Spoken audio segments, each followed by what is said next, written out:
So this one's gonna be the last one, I think, about Tim Ferriss' 17 questions. Well, and actually the light would be great so that I'm a little bit more lit up. But yeah, with that being said, hello and welcome back to the next episode of the Self-Development with Tactics fucking podcast. And I'm pretty fucking pumped to be here. This episode's gonna be just, I think, pretty regular. I'm just gonna read certain things, even though I just know a little bit about what I'm reading there, which I think great. But what I know today, which might be as well another experiment as yesterday actually, I'm just gonna be a little slower. So I'm just going to go through those, I think there are 3 questions we haven't gone through yet. And this is what we're going to go through today. And this is actually the first recorded episode for today. And I do have to record another one. And it is already 5:30 p.m. Which is a little bit bad because I just came home. I just wanted to record because I'm fucking pumped to give you a lot of value and to bring you something. So yeah. So motherfucking yeah. No, this one. And the screen is already there. So it's nice. This is how I want it. Have we stopped with question 14? No, we have gone through this as well.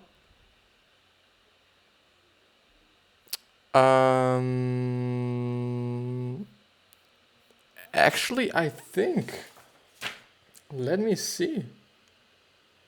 I think we have gone through. Now we haven't gone through the 16th. No, not entirely. Not entirely. We haven't gone through the 16th entirely, but I think the 15th we've done it.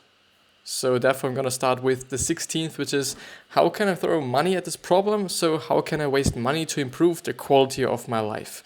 And fortunately I know what this is all about, and it is quite all about spending money to, for example, generate time, because this is something that they are talking about here, and I'm just gonna read it afterwards, I guess. They say like, okay, in the beginning, which is actually my point of view, they're not quite talking about it, but in the beginning, you're actually kind of trading time for money. This is just, how everyone starts, I guess. But, if you get just more money by working, by using up your time and so on, you're actually then able to buy yourself time. The thing is, of course, everyone has just his lifetime or her lifetime, but people that have money can buy themselves or just employ themselves employees, which saves them a lot of time and which also gives them a lot of time through just work. Yeah. Which is great for them because, for example, you making a design will take way longer than just 50 people making one design. And of course, you won't just employ 50 people for one fucking design, but, theoretically, it would just be very, very fast. And this is what this is all about. And so, in my point of view, in the very beginning, for sure, you're going to trade time for money. And the problem is that I'm seeing there is that, often on Instagram and on other various social media platforms, I guess, everyone's talking about, okay, you should not waste time. Time is so valuable and whatsoever. But yeah, if you haven't achieved anything, your time is worth nothing. Like my time is really worth nothing. My time might be worth $10 or something. So 1 hour of my time would be $10. So definitely not a lot. And this is, I think, something that a lot of people should realize, that in the beginning their time is quite like nothing worth. And this is also one of the most common kind of arguments for, not arguments, but kind of points for not doing free work. And in my point of view, free work is actually a very, very great way to just get into the habit. Not getting into the habit, but getting into the market. If nobody knows you, first of all, and if nobody knows what you're doing and whatsoever, nobody will pay you fucking 50K for one project. Nobody would. Because they would just go to somebody they trust already, or to somebody they have just found, or somebody they know that they're just doing a great job. And through just doing free work and through just, actually doing free work for just everyone, you're able to just, build some brand maybe even, and to just get known, I guess. And to just, show what you can and if the demand is there, you can supply them and then you can charge them. It's not about, okay, if you want to start just doing free work, you just always have to do free work. It's not the case. You also can change it up afterwards. But in the beginning, I think free work is a really great way to just get your name out and get your work out and just be known, get known, and just get into the market and get known by those people in the market as well. So yeah, in my point of view, at least, free work is definitely just, it is good, and it's not like a lot of people are talking about as just it being so bad because your time is so valuable. You should not kind of underestimate or just underdo your work or whatsoever. But in the beginning, if nobody knows you and if there is no demand for what you are doing, then projects, your work, your time is quite nothing worth. But let's actually see what he is writing there. So the motivation here, the one limited resource affecting every person on earth is time. If you can buy more time with money, this is often well worth it. Tim Ferriss suggests, in the beginning of your career, you spend time to earn money. Once you hit your stride, you should spend money to earn time.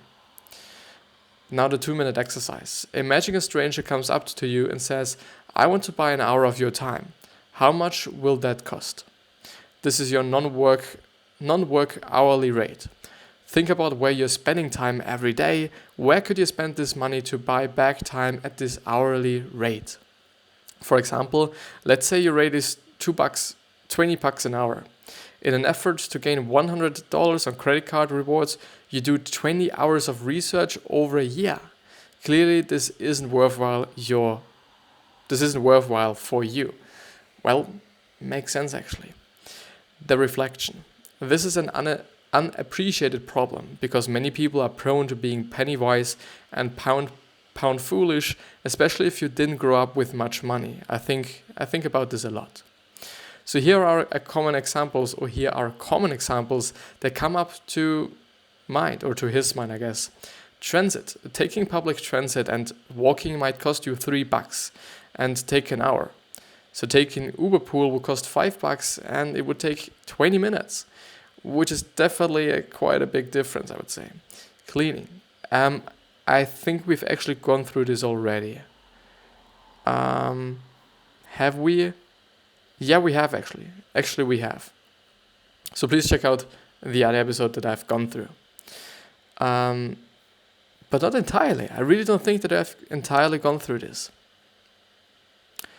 So through all these examples that he's just, putting up there, or that he's just underlining here, you might spend $200 to $300 additionally to what you would pay a month to actually, just get rewarded or just get back quite a few hours, I would say. And in the really beginning, I would say this is just not worth the money, I guess, because in the beginning you do not have the money to do this. But I guess if you just, get more money, it would actually be worth it. It always depends on, just are you in need of this money? Is this money actually, or could you actually use this money in a better way than actually, just saving yourself a lot of time?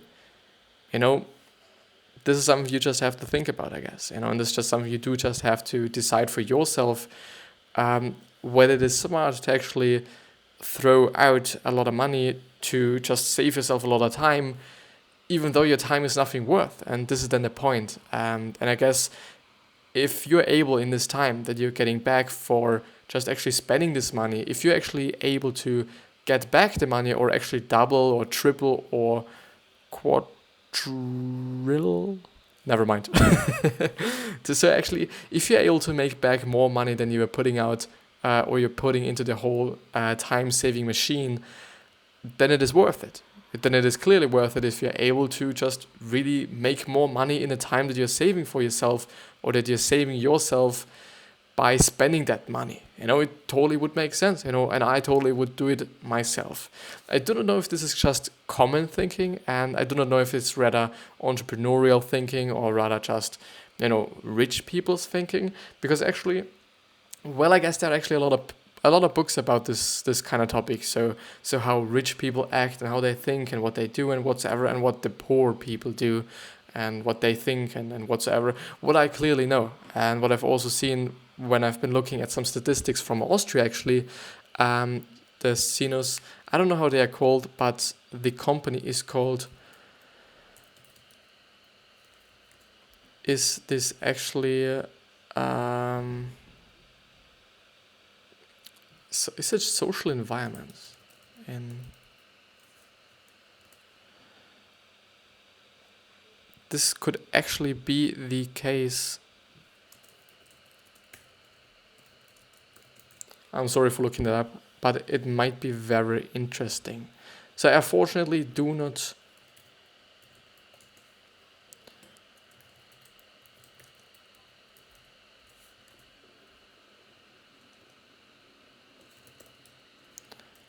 I'm just seeing.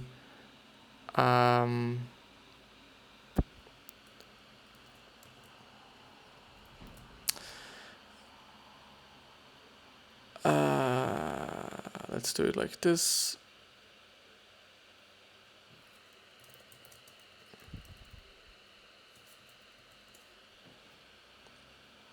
Never mind. You know, the whole problem or the whole thing that I've seen is that those people in Austria, at least, that are just having not a lot of money and they're just really in the kind of bottom level of the whole society, I would say, they just really consume a lot. And I found it pretty funny and pretty interesting to actually see that, and maybe to actually, yeah, just then also know that this is actually true, because you can see it. You can definitely see it if you just look at those people who just, you know, if you're in a just relatively small city as I'm living in, you totally know those people that do not have a lot of money. You know, also by their behavior, because often they're just like, well, I think you know what I mean, I guess. But I do not want to judge anyone. But the problem that I'm seeing there is that you can clearly see that they are just consuming a lot. You know, they just have great clothes. They just have brand clothes, like, you know, Adidas kind of jackets or those Nike shoes and whatsoever. So you can totally see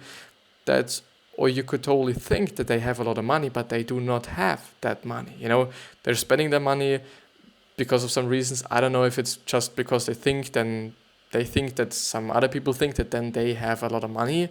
I don't know the whole kind of reasons why they actually do this, but you can see it. And this is quite just really interesting to not get proved, just get the proof. Is it the proof for it? Well, you know, that is just actually the case, you know. So I think, and also something that I guess you can see with a lot of rich people is that they do not consume a lot. Like, whether it be just, well, you know, they consume a lot of information, I guess. You know, a lot of rich people actually read a lot of books, you know, whether it be just Jeff Bezos, he was reading, I think, a lot of books. Now, in the meantime, I actually don't know if he's just still doing it. Bill Gates, of course, he has been reading a lot of books. Mark Zuckerberg, of course, he's also reading a lot of books. He has actually had a challenge, I guess, which was reading actually, I think, one book a week or one book every 2 weeks, which is just insane. You know, especially if you think about their life and their kind of just daily schedule and what they just have to do. Like, they just have to manage and well control and look after a fucking $1 billion company. You know, it's just a lot of work, I guess. And it's, well, it also comes up to the employees they are having and also the managers. So the people that are quite directly under them in terms of the whole hierarchy in the company itself. I guess if you do just have great managers and great people beneath you, you can just save a lot of time for yourself and save a lot of stress for yourself if you know that you can actually rely on them and that, you know, they will do the job and the whole company is doing fine and whatsoever. But I guess still, as a CEO of just such a big company, you do just have a lot of responsibilities, and yeah, you know, it's basically your decisions that maybe can even ruin just, you know, when there is no board, I guess. You know, if there is a board and there are just a lot of board members which actually do then make the decisions, I guess you as a CEO do not have such a lot of, well, responsibilities in terms of the decision-making process, but still, like, it's a lot of work, and they still just, well, manage to just take such a lot of amount of time for reading, you know, reading one fucking book every 2 weeks, which is just, you know, a lot of time, I guess. But let's actually see how this summary is going on. So you can then use this time to make yourself happier. This can be time spent on hobbies or pure relaxation, or you can use the time in higher leverage ways like reading books to make you more personally effective. As an employee, consider that learning skills during your free time for 10 hours a week. This might ultimately lead to additional raises of 20K over 5 years, increasing your lifetime value by hundreds of thousands of dollars. A much better deal than saving $3 on communication or commuting each day. Another favorite quote from Tools of Titans: if you've got enough money to solve the problem, you don't have the problem. Actually is the case, because maybe this just means that you should actually just, spend that money to solve the problem. If it's actually a severe problem, if it's actually a problem that makes sense to be solved. Because I don't know, I think this was actually also a point from the book that, a lot of people, and, I do not want to say that, I'm not the case actually, a lot of people actually spend their time and energy on things that do not quite matter, at least not, as much as those things that really fucking matter, and those things that should really be concentrated on, or concentrating on. Yeah. The next one is actually a pretty great one, and there is also a story involved in this whole thing, which is also a great story, and I've enjoyed this story. So, question 17, no hurry and no pause. In Tools of Titans, Derek Sivers, who is actually the founder, and I do not know if he's actually the CEO of it, but he's definitely the founder of CD Baby, and Tim Ferriss once talked about him as being just such a good person, and that he was actually one of the easiest persons is there actually the word persons? Person, one person, persons?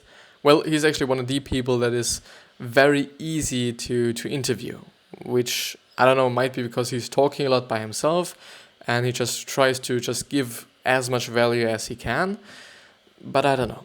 So in Tools of Titans, Derek Sivers gives the story of a 25-mile bike ride near his house. He would push as hard as he could, sweating and huffing, and it would take him 43 minutes. And this was stressful, so he decided to take it easy one day. He will go at less than his normal pace and enjoy the ride, admiring the blue sky and the birds. When he finished the ride, he found the ride took 45 minutes. So actually only a 2-minute difference. So he endured extreme stress for just an extra 2 minutes, which is quite nothing. The point being, you don't need to go through life huffing and puffing. You will get nearly all the way there by putting one foot in front of the other continuously. Thus, no hurry and no pause. Which makes sense, and I guess, it could actually be the case that if you just, hurry a lot, that you also have to pause a lot, which is then really bad. But I guess the whole pausing thing is actually something people struggle with, because people like to take pauses. And I'm just thinking about the whole YouTube thing, and a lot of YouTubers, for example, Felix, so PewDiePie, they've been also talking about YouTube actually being just a pretty nice job. Of course, it is really not as stressful as being a CEO. It is not just that physically stressful as just some construction workers or something. It definitely is an easy job, to some degree. On the other hand, you do just have to know that you have to put out content every single day. If you do want to do it or not, you just have to, and if you're not doing it for several months, the case could actually be that your channel's not going to grow afterwards. It could just actually fall down, could actually break apart, could actually, people might not watch you any longer because you have made this pause, or you have just taken this pause. So it is actually one of the jobs, or one of the things where you constantly do just have to do things. And I guess, if you're really consciously, no matter in which area you're doing it, if you're consciously doing something, and if you're not stopping, which means that you do not have to stress yourself out. Continuously doing something doesn't mean that you just have to be on 100% every single day. I guess it just means that you just do not have to stop. Actually reading one word of one side of a book is actually also just a little step forward. It's not a big one. It's not a huge one. It's not a really small one. It is one. And I guess you do not have to actually take such enormously big steps every single day. I think it's just not enough for every day, of course not. But, if there's some days where you're not feeling right, actually reading one word is better than reading no word and making the pause or whatsoever. But for sure, in terms of actually your well-being, if you feel like you just need a pause and if you feel like you just need to stop and need to relax, of course you should, because your well-being, your happiness, you feeling great and you being happy and healthy is and should be way more important than actually getting this additional 1K or 2K. Especially because of the fact that it is often really more about how you're spending your money rather than how much you actually make. Because, well, if you make 150K a year and if you spend 200K a year, you're just still gonna have, or you're just going to be in need of some credits, or actually not credit, but you need to go in debt and whatsoever. So you're still not going to do just really good if you do this.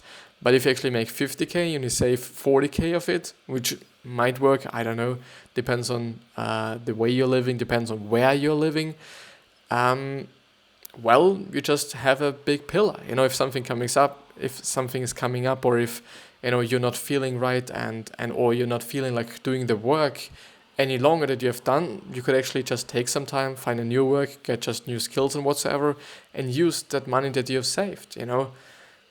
I in general think that having some pillar, some money laying around is quite good, I guess. It's quite great and it would make sense.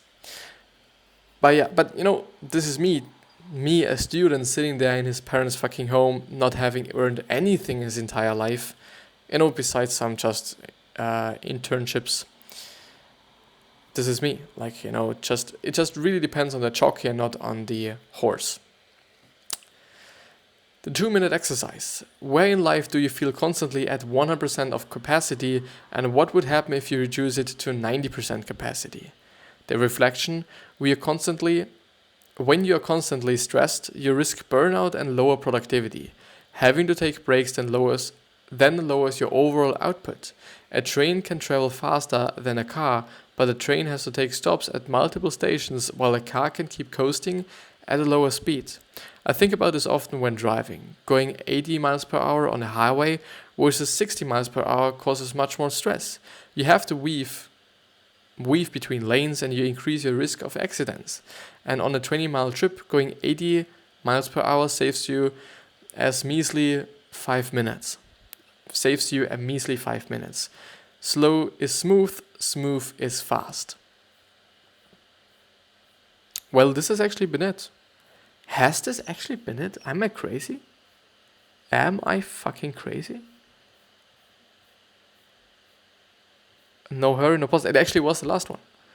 It actually has been the last one. For talking today is pretty strange. And I understand that if I'm just really talking German all day long, it's going to be a hard time for me talking in English for this half an hour, actually 1 hour today, which is actually great for me because now I'm in the mood of talking in English. It's just something like, well, I think my brain just really has to think in a very, very different way if I'm just talking in another language. And if I'm just talking in one language the whole day long, and then I just put myself into just a different space or put myself in a different situation where I do just have to use the other language, well, it is quite, my brain seems to have some problems with that, I guess. And also, I've just noticed in the very beginning of the episode, my pronunciation was just so incredibly a piece of shit. Just amazing.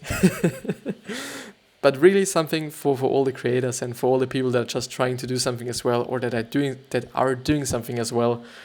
Thinking about it and constantly putting yourself into this mood of actually having fun doing what you're doing is very important at my point of view. Something that I also should just put in my mind way more often, because often I'm talking here, I'm sitting there, I'm really not thinking about having fun, which is actually the only thing why I'm doing this. Like, just besides the whole fact that I am willing to provide something, I'm willing to just give away something, I should just still have fun. I wouldn't do this if I wouldn't have any fun. If I hadn't any fun. But what I have a problem with now is that, do you tell me that, can you see this? There's, oh my fucking god. Well, I do not know if you can see this, but if I'm scrolling there, you can see just beneath the scroll wheel kind of thing on the really right hand side, there is just a little marked thing. There's just a little yellow kind of stripe or line or whatsoever. And I thought, like, what is this? And I've also been thinking, like, okay, where did I stop? The last time where I've actually been going through the actual summary, because the 17 questions of Tim Ferriss is actually the longer version of a shorter version from the summary itself. Because the author thought, like, okay, it might not be as necessary as, as it is, or it might just not be just necessary. And for those people that are really interested in the summary, I'm just, giving it another side and giving it an extra side so that those people can actually view it and read it and consume it as well, which is great, which is enormously great.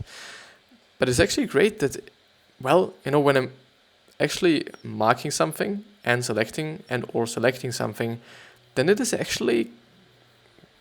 just really nice. You can actually see it in the scroll bar thing whatsoever. So we have finished his 17 questions. Questions for sports coaches, which should actually be the last one. Or the next one. So then we just go through questions for sports coaches, and then we go through healthy. And healthy, I guess, I actually hope, is going to be a pretty great one. I really hope, I don't know, some parts of this book is actually pretty kind of slim, pretty kind of short, which is a little bit unfortunate because actually those things that I'm really interested in are just the short ones, which is a little bit fucked up, but I guess I really shouldn't complain because this is an incredibly good summary. It's incredibly long, incredibly good and informative summary, and I guess you will not be able to find such a good summary anywhere else as or then on the alanchang.com website. And everything is, by the way, linked down in the description, at least named, so that you can actually see where I am, where I get these informations from, so that I'm not just, well, did you know that I'm not talking about some shit that I found on just really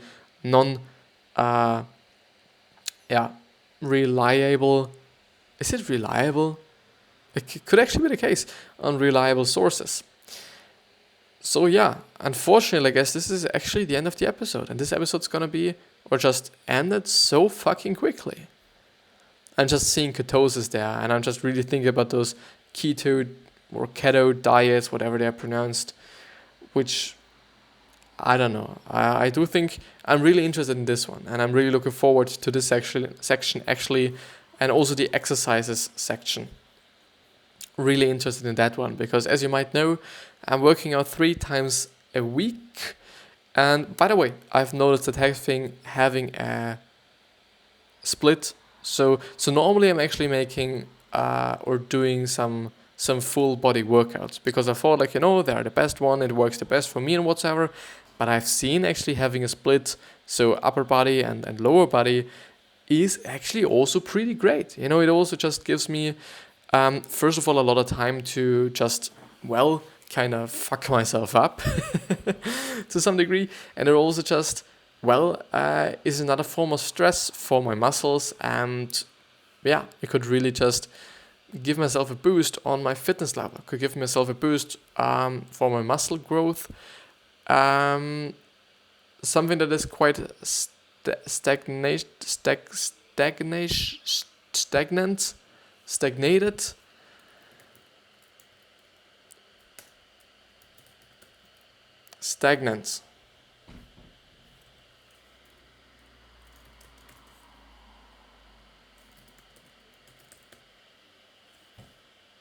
Never mind.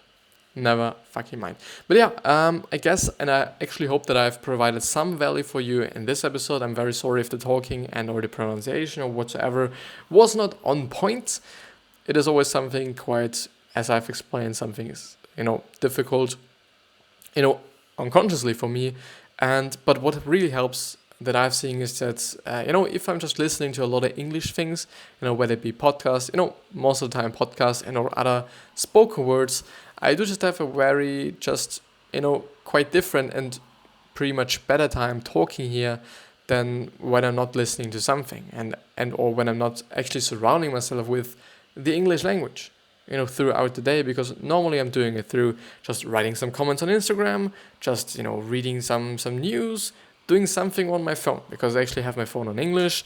It's better for me. I like it more. I do not want to see some German shit. That's me. But yeah, I wish you the best health, of happiness and success, and I also want to remind you on how you're gonna be remembered. Basically, your legacy. Maybe you just look after your legacy. Maybe you just see how you're going to remember it. Either as a good person or as a bad person. But yeah, because you totally have it in your control. You can control it. It is totally in your hands. But with that being said, I wish you the best, and I'll see you next time. And thank you very much for listening and or watching. Yeah. I see you.